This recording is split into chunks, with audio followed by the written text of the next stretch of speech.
The sun was sinking low over Maple Avenue, staining the quiet suburban street with gold.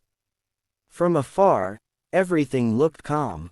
The trimmed lawns, the picket fences, the hush of a small American neighborhood. But behind one cracked sidewalk in a chipped white porch, the silence broke with the sound of a sob so small and trembling it could have belonged to the wind. A little boy stood there clutching a worn-out teddy bear. His eyes red and swollen, his voice breaking through the stillness. "He hit my grandma," he whispered.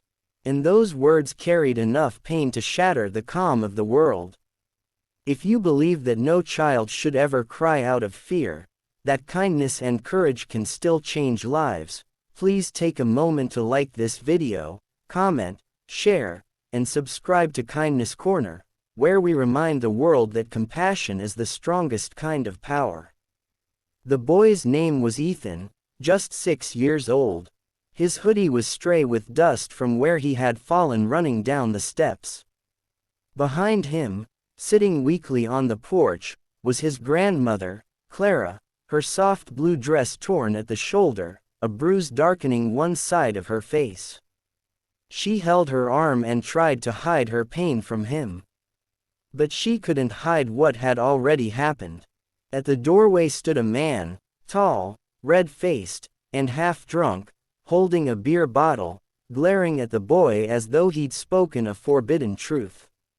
His name was Ray. He wasn't family, just someone who'd promised to help out after Clara's husband passed away. Instead, he brought anger, control, and pain. Ethan ran out of the house that afternoon barefoot, his small hands clutching the teddy bear his grandmother had sewn for him when times were better. He didn't know where to go. He only knew someone had to help. His tears fell onto the concrete as he stumbled down the front path. And that's when the rumble came. The deep, thunderous growl of engines filled the air, breaking through the stillness like a storm rolling in. 6 motorcycles turned the corner, glinting in the sun, roaring closer until they stopped right in front of Clara's house. The man leading them was hard to miss. A tall, broad biker with a salt and pepper beard and tattoos curling down his arms like old battle scars. The words "Hell's Angels" were stitched across the back of his leather vest, and under that, a smaller patch that read RLCHLLS. His name was Reed, the kind of man whose very presence silenced noise and stirred something raw in the air. When he saw the boy crying by the steps, he killed the engine, swung his leg off the bike, and crouched down. "Hey, buddy," he said softly, his growly voice carrying both warmth and weight. "What happened?" Ethan didn't answer with words at first. He just pointed toward the porch, toward the trembling old woman sitting on the step in the standing above her, bottle still in hand. Reed's jaw tightened. Inside him, something familiar and painful sparked. He had seen this kind of cruelty before in his own past, in his own home when he was too small to do anything but cry. But now he wasn't small, and no one, not while he was around, was going to make a child cry like that again. Reed slowly stood, his eyes never leaving the drunk men on the porch. The rest of his crew, 5 men in black vests, stood behind him in silence, a wall of quiet judgment and power.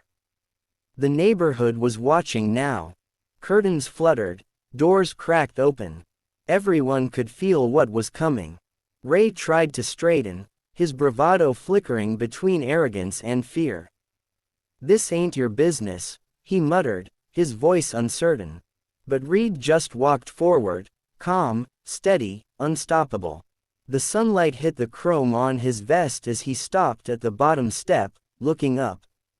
"It became my business," he said quietly the moment I heard a child say those words. Ray's hand trembled, the beer bottle lowering slowly. He glanced at Clara, the woman whose kindness he'd crushed, and then at the child who had run to strangers for help.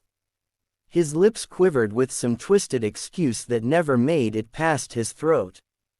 Because in that moment, the truth stood before him, not in words, but in presence, a line of men who had once been broken, but had rebuilt themselves into shields for others. Ethan stood behind Reed, still clutching his teddy bear, watching the men who had hurt his grandma shrink for the first time. Reed didn't need to raise his voice or his hands. The weight of what he represented, justice, protection, brotherhood, was enough. He leaned closer to Ray, voice calm, but cutting. She doesn't need your help anymore. Pack your things. You're done here. Ray backed up a step, then another. No one stopped him when he stumbled inside to grab his truck keys and drove off down the street. The sound of the engine faded, and for the first time that day there was peace. Reed turned back toward Clara. He knelt again, this time beside her. She tried to smile through her pain. "You didn't have to," she whispered. "Ma'am," he interrupted gently. "No one should ever have to live scared. Not you. Not him." His voice broke just slightly as he looked at Ethan. Then he motioned to his men, who stepped forward quietly. One of them offering a water bottle, another taking out a first aid kit. Neighbors watched as a group of men society often called dangerous showed more tenderness than the world expected. They checked on Clara, called for help, made sure she was safe. When the ambulance arrived, Reed stayed behind with Ethan, sitting on the steps, talking softly while the sun lowered into the horizon.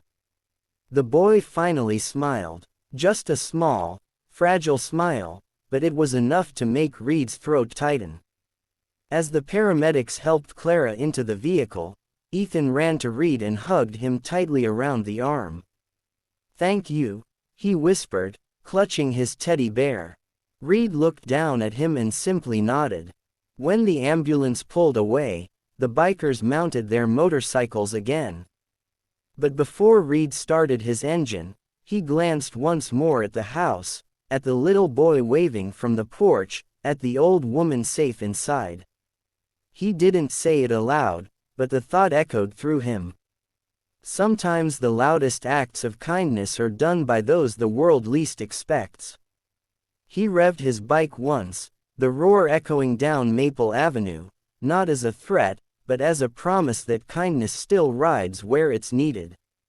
If this story touched your heart or reminded you that strength and compassion can come from the unlikeliest people, please like, share, and subscribe to Kindness Corner, where real courage begins with simple kindness.